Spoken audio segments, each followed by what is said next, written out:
Tapos po namin lahat po ng gagawin namin sa umagang hapon na ito, Panginoon. Kayo po ang siyang humawak sa bawat tayo sa harapan. Even though to those who are worship leader, Lord, that may your presence to be upon them, Lord God. Kayo po ang nandiyan din po ang mga tech team na maging maayos po yung sound system, Lord. Jesus' name. Ito po yung maging magandang tunog para sa inyo. Salamat po, Panginoon. And we also pray for the word. 4 verse 1 to 4. So let's read all together. How lovely is your dwelling place, Lord of armies. I long and yearn for the courts of the Lord. My heart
We thank you, Lord God, that our soul sings to our Savior Jesus Christ, who poured out his life for us on the cross and redeemed us.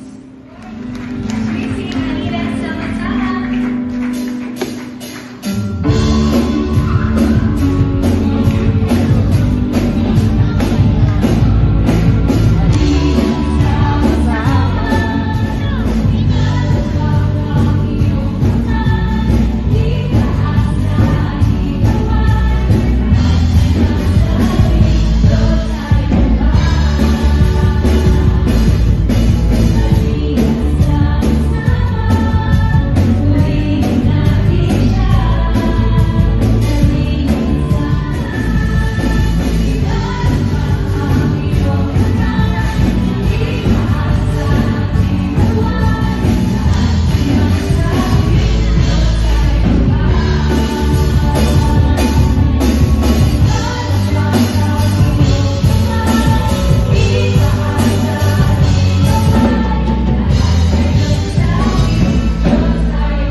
Okay. Very good.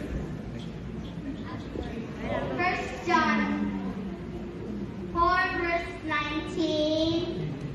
We love because God loves us. Amen. 3. The Lord loving kindness and we never cease. His compassion never fails. Amen. Every morning great is thy faithfulness. Amen. 46 verse 1. God is our refuge and strength. Every crisis help in trouble. 4:13. I could do all things So good. through Christ who strengthens me. Yay! John 4:19. We love because he first loved us. Wow! Tumingin na. Psalm 23, the Lord is my shepherd, I shall not want. He makes me lie down in green grass. Beside the still waters, he restores my soul. He leads me in the path of righteousness Wow, for his panalo name's na. sake. Wow! Thy kingdom come, thy will be done, here on earth as it is in heaven. Lord, give The us Lord's this Prayer. day our daily bread, and forgive us as our trespasses, and our debtors. Lead us not into temptation, but Wow! for thine is the glory, the kingdom, and the honor forever and ever. In Jesus' mighty name we pray. Amen. Yeah! Next Sunday, Nike shoes. Yeah, very good. Utang, may utang yung iba. Hindi kompleto.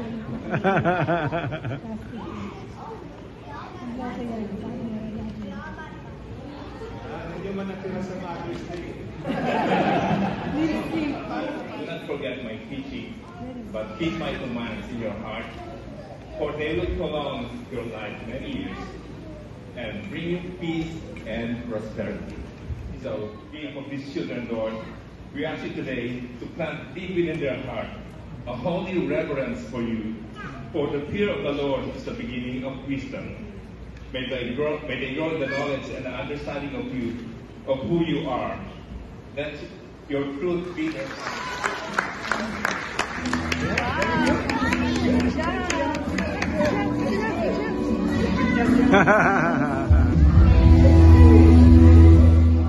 Are you all excited?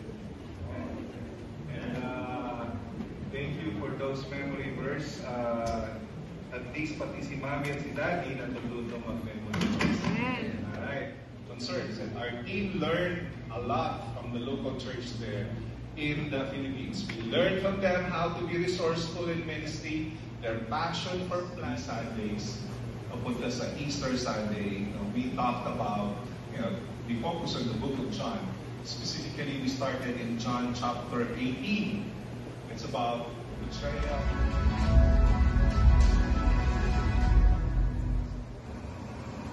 After this, Jesus appeared once more to his disciples at Lake Tiberias.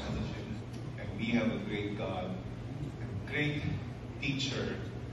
You alone, Jesus, who will touch our hearts today. You will teach the word, and we will apply it, Lord God, in our lives.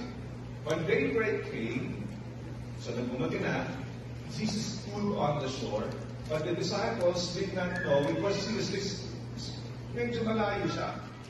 And in their weariness, tip, sabi mo sometimes no, tip.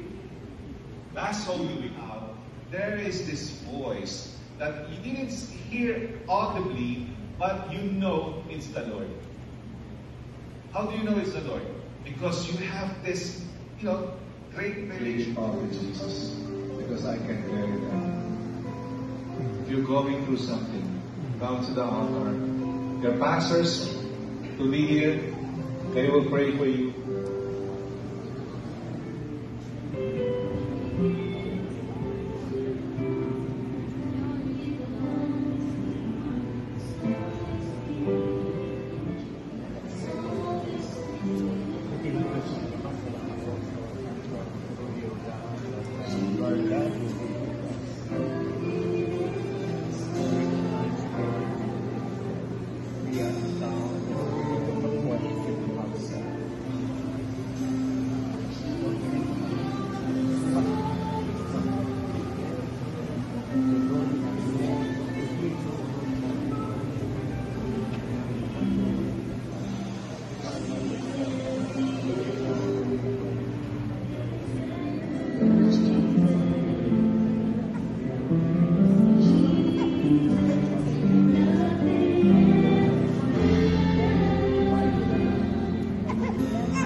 Verses 24 to 25. The world of the generous gets larger and larger. The world of the we come to your throne with humble hearts, as we are so thankful for the blessings you give us daily. Heavenly Father, thank you that you can satisfy our... Ating pong batiin lahat ng ating May celebrants, starting with Maverick Santeo, David, Renalyn Joe, Valerie Raulito, Michelle, Ava, Reggie, and Ate Annalyn. Happy birthday to you! This will see nag-ministry si Sister Mimi, and then nakita niyo naman po yung mga samples natin. No? Every Sunday, nagbe-bless po tayo sa mga Bible verses ng mga ating anak. So yun, please send them. And keep you. The Lord make his face shine upon you and be gracious to you. The Lord turn his face towards you and give you peace. In the name of God the Father, God the Son, and God the Holy Spirit.